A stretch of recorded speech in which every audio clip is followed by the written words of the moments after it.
Ayan. Kanina po nag-harvest po tayo ng gulay na ating gugulayin. At hinarvestan po natin yung ating tanglad. Ayun. Yan po yung ating gulay na hinarvest. Ating pong gagataan yan. Haluan natin ng tanglad. Ayun. Para masarap na masarap. Ayan. So magagawa po tayo ng decomposting. Dito po galing yung tanglad. Ito yan po yung ating pinaglinisan ng tanglad. Gugupitin natin yan at ihalo natin sa ating decomposting. No?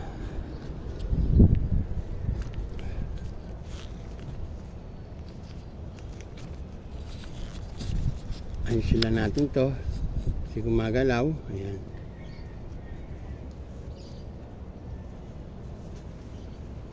So yung ating parang hindi masayang tong ating mga nilinisan ng tanglad, ating pong gugupitin.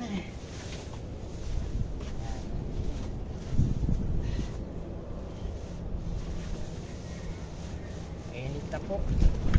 Ito na po yung ating gunting.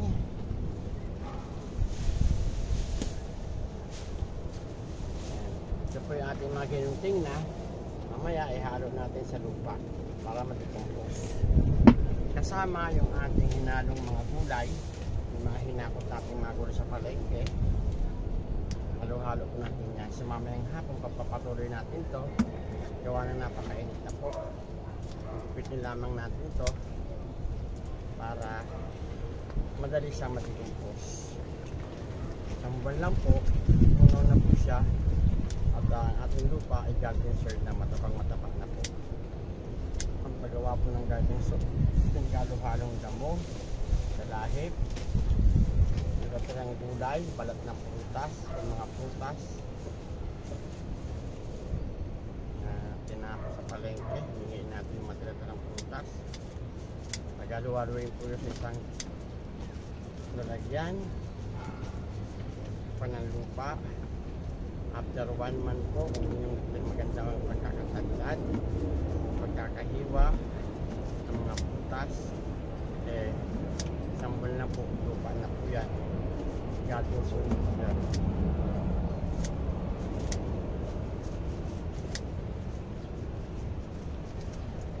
Sa inyo yung aking garden soil na kinuha sa balde galing dito. Nag-compose na po yun at napakatabang lupa po yung ating garden soil na to. Ayan, patunay lamang na ating mga lupa ay napakatataba. Ito po yung ating garden soil, buwaghag at napakataba. Ito po yung ating decomposting soil o garden soil. 100% pure garden soil. Yan po. Ito po ay sa balde lamang na ating dinicompose ng mga gulay at prutas kasama ng mga karton, papel at talahib. Yan, mga green leaves. Kaya po napakataba po ng lupa. Yan. Buwaghag po. Buwaghag na buwaghag. At ito naman po yung nasa garden natin, nasa puno ng ubas. Ayan po, napakataba po. Kita nyo po, oh. Ganyan po ang ating garden soil. Patunay lamang, may mga bulate. Patunay lamang na napakataba ng ating lupa. Kailangan ng halaman din natin yung mga bulate. Yan, buhay na buhay. Galing po yan sa mga dinicompose na gulay at prutas. Kailangan din ng lupa yan, ng halaman. No? Kaya patuloy po tayong gumagawa ng garden soil. Napakamahal po ng garden soil. Kaya ako po'y ginamagawa na lamang. Nakakasiguro pa ako na 100% pure organic soil ang ating garden soil. No? Pure organic garden soil. Kung binibili po natin, ito ay sure na organic soil ngayon. Kasi kung baka kung saan nila hinupa yun, ito kung ating ginagawa ay sure 100% organic soil talaga. Pure garden soil. Dahil tayo po ang gumawa. Pamagitan ng prutas, gulay, at talahib, mga damo, mga ligaw na dahon, dahong tuyo. Ayan po ang sangkap ng pag-decomposting upang maging maganda at makasigurado tayo na pure garden soil ang ating aanihin. Kaya kung pwede ginagpit-gupit, pag sa loob ng 30 days ay lupa na.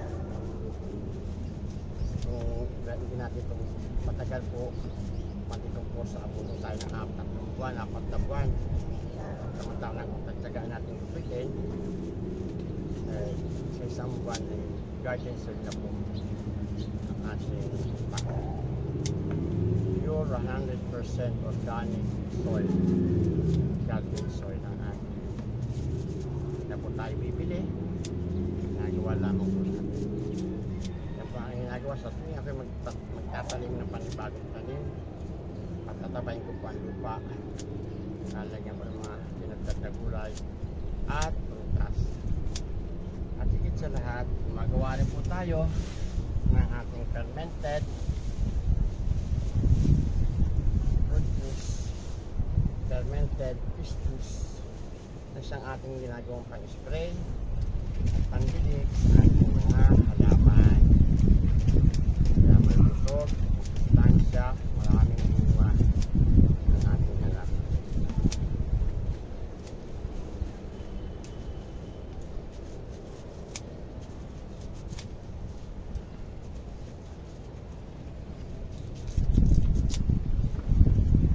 Marami mo tayo pinulang talong at kamatis.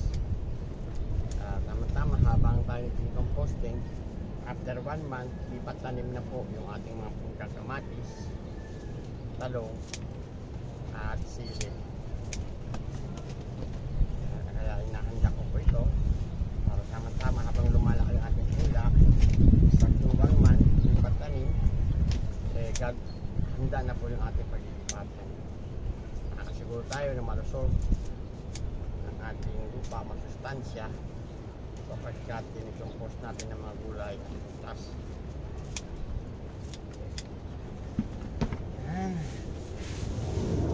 Ilan na po ito at magpapahinga na po ang lingkod. Mamaya naman kahapon po, pagod na po at kaya saling araw pa po kahit ito.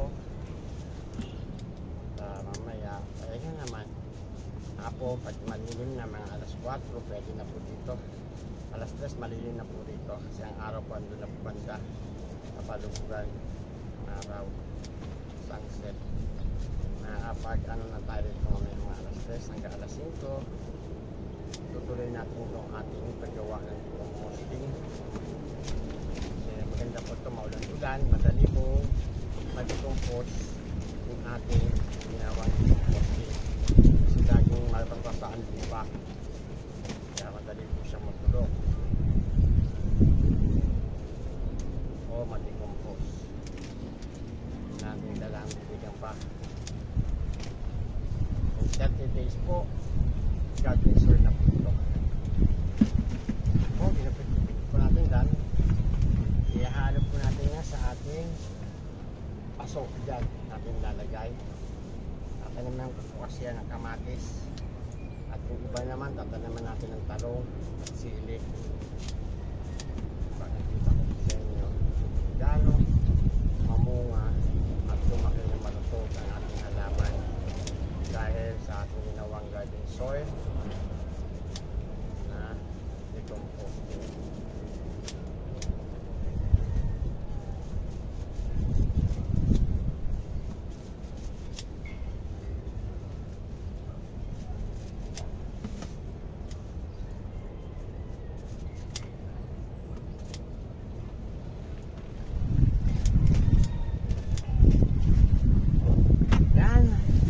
So, maraming salamat po sa inyong lahat. Patuloy po yung pagsubaybay. Maraming salamat po. Ito po muli si Manny Jun. Magandang araw po sa inyo. At maligayang panonood. Maraming salamat. Please like, subscribe, and share my YouTube channel. Organic Rooftop Gardening ni Manoy Jun. Hanapin nyo lamang po. O kaya Manoy Jun. Makikita po ninyo ako na may hawak ng balde, may halaman. Yun po ang aking channel. Manoy Jun po. Kung nahabaan po kayo sa Organic Rooftop Gardening ni Manoy Jun po. Ganon din po sa Facebook at sa TikTok. So maraming salamat po at magandang umaga po sa ating lahat at maligayang paghahalaman po sa ating lahat. God bless you all. Bye bye.